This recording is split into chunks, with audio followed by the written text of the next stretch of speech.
Selamat pagi pemirsa, selama beberapa menit ke depan Anda akan bersama saya, Trimukti Cahyati dan saya Vita Hikmiyati dalam acara Sekejap Info yang akan membawakan berita tentang Car Free Day di Purwokerto. Ya, betul sekali. Car Free Day diadakan untuk mengurangi polusi udara dan memberikan ruang bagi masyarakat untuk berolahraga dan berkumpul di area bebas kendaraan. Acara ini biasanya diadakan pada setiap hari Minggu pukul 6 sampai 11 siang. Dan acara ini biasanya ditutup untuk para kendaraan bermotor dan dibuka untuk para pejalan kaki serta pesepeda dan untuk berbagai aktivitas lainnya. Untuk lebih lengkapnya, kita akan bergabung dengan reporter kami kepada Mbak Haswa dan Mbak Laili yang sedang berada di lokasi Car Free Day di Jalan Profesor Dr. Suharto, Mangunjaya, Purwokerto Lor, Kecamatan Purwokerto Wetan, Kabupaten Banyumas, atau lebih lengkapnya di Gor Satria Purwokerto. Untuk lebih lengkapnya, kita akan bergabung dengan reporter kami yang sedang berada di lokasi Car Free Day. Ya, untuk Haswa dan Laili, apakah sudah terhubung dengan kami? Halo, Haswa, halo. Terima kasih Trimukti Cahyati. Selamat pagi pemirsa, saya Tri Haswati ingin melaporkan langsung dari Jalan Profesor Dr. Suharto Mangunjaya Purwokerto Lor, di mana Car Free Day sekarang sedang berlangsung. Seperti yang pemirsa lihat di belakang saya, banyak ribuan orang sedang melakukan kegiatan olahraga dan aktivitas berkuliner. Di jalan yang biasanya ramai, dipadati oleh banyak kendaraan yang berlalu lalang di sini. Bisa dilihat ya pemirsa, di sini terlihat ramai sekali oleh pengunjung, mulai dari anak-anak sampai lansia, dan juga terdapat beberapa stand-stand makanan, mulai dari makanan ringan, cemilan, makanan berat, dan lain sebagainya. Bahkan ada juga yang menjual berbagai perabotan baju dan lain-lain. Baik, sekarang saya sedang bersama dengan salah satu pengunjung Car Free Day. Di samping saya, boleh diperkenalkan Kak dengan siapa? Kakak Titin. Kakak Tika. Iya.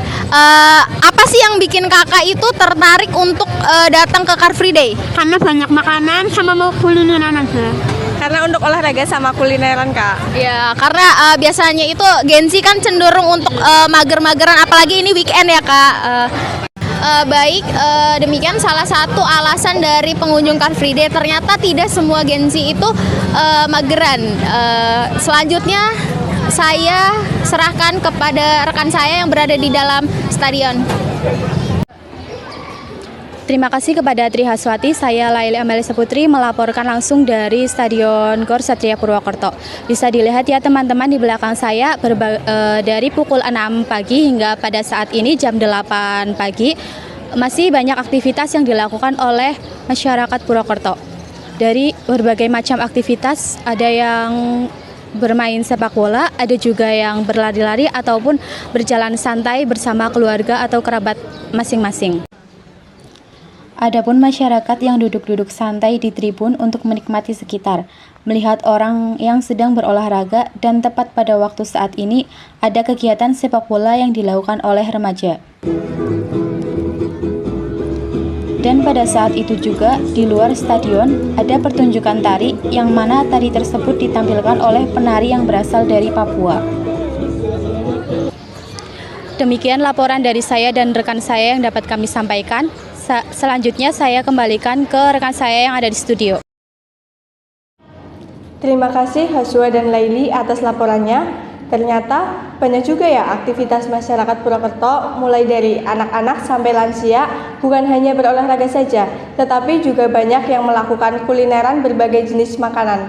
Benar sekali Tika, kegiatan seperti ini itu tidak hanya menyehatkan bagi badan saja, tapi bisa untuk menyehatkan lingkungan juga, karena dengan ditutupnya akses kendaraan bermotor itu dapat mengurangi polusi serta kebisingan dari kendaraan bermotor. Kita harap kegiatan ini dapat terus berlangsung supaya memiliki dampak positif bagi kita semua ya. Sekian laporan kami, tetaplah bersama kami untuk mengikuti berita-berita lainnya. Dan jangan lupa untuk jaga kesehatan serta kebersihan. Sampai jumpa, saya Vita Hikmiyati. Dan saya Trimukti Cahyati. Sampai jumpa di berita berikutnya. Selamat pagi. Salam Sekejap Info.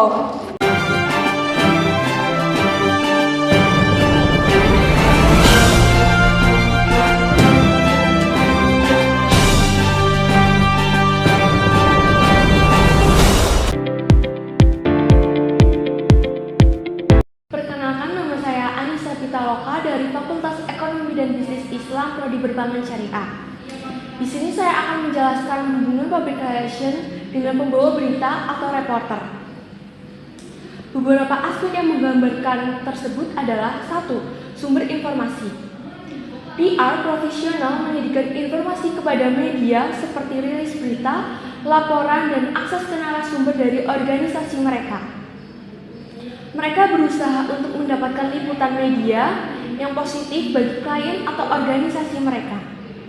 Reporter atau pembawa berita mengandalkan PR untuk mendapatkan organisasi yang akurat dan relevan mengenai berbagai isu, acara, atau perkembangan terbaru. PR sering menjadi sumber utama untuk berita dan informasi latar belakang. Yang kedua, ada pembentukan citra dan narasi. PR bekerja untuk membentuk citra dan narasi positif tentang organisasi mereka. Mereka menggunakan media sebagai saluran untuk menjaga audiens yang lebih luas dan mempengaruhi resepsi publik. Reporter atau pembawa berita menggunakan informasi yang diberitakan oleh PR untuk menyusun berita. Yang ketiga, ada manajemen krisis. PR berperan penting dalam manajemen krisis, memberikan informasi resmi dan mengontrol pesan yang disampaikan kepada publik. Mereka berusaha menjaga reputasi organisasi dalam krisis. Reporter atau pembawa berita melaporkan krisis berdasarkan informasi yang mereka terima. Mereka mengandalkan PR untuk mendapatkan pernyataan resmi dan klarifikasi mengenai situasi yang berkembang. Yang keempat, ada akses dan wawancara. PR mengatur akses media dan wawancara dengan eksekutif atau pakar dalam organisasi mereka. Mereka membantu mengkoordinasi jadwal yang menyediakan informasi yang diperlukan. Reporter atau pembawa berita sering membutuhkan akses ke wawancara eksklusif atau pernyataan dari tokoh penting dalam organisasi. PR membantu memfasilitasi akses ini dan memastikan reporter mendapatkan informasi yang mereka butuhkan. Yang kelima, ada kepercayaan kredibilitas. Untuk mempertahankan hubungan baik dengan media, PR harus memberikan informasi yang akurat dan dapat dipercaya. Kepercayaan ini penting untuk memastikan liputan yang berkelanjutan dengan positif. Reporter atau pembawa berita harus memastikan bahwa informasi yang mereka laporkan adalah benar dan akurat.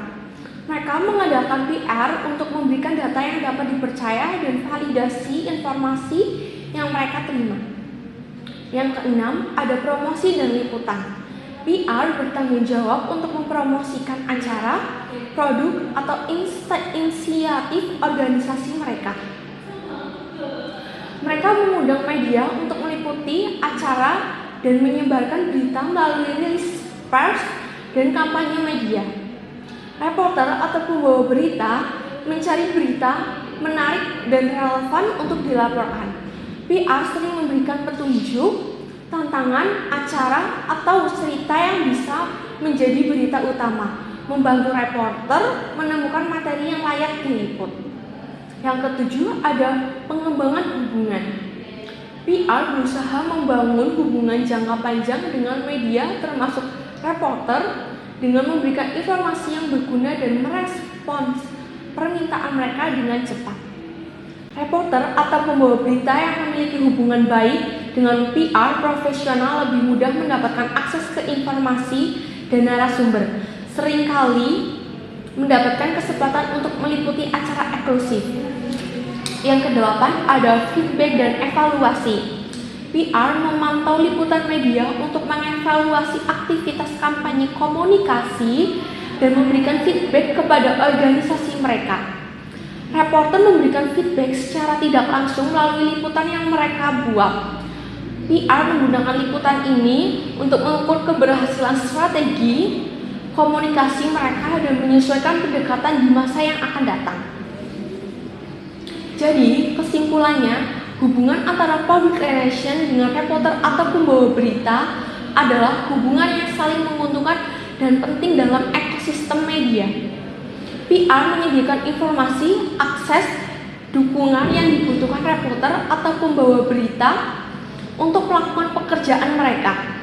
Sementara reporter atau pembawa berita untuk melakukan pekerjaan mereka. Mempertahankan reputasi mereka di mata publik, kerjasama yang baik antara kedua profesi ini sangat penting untuk memastikan aliran informasi yang akurat dan efektif kepada masyarakat. Sekian yang bisa saya jelaskan. Terima kasih.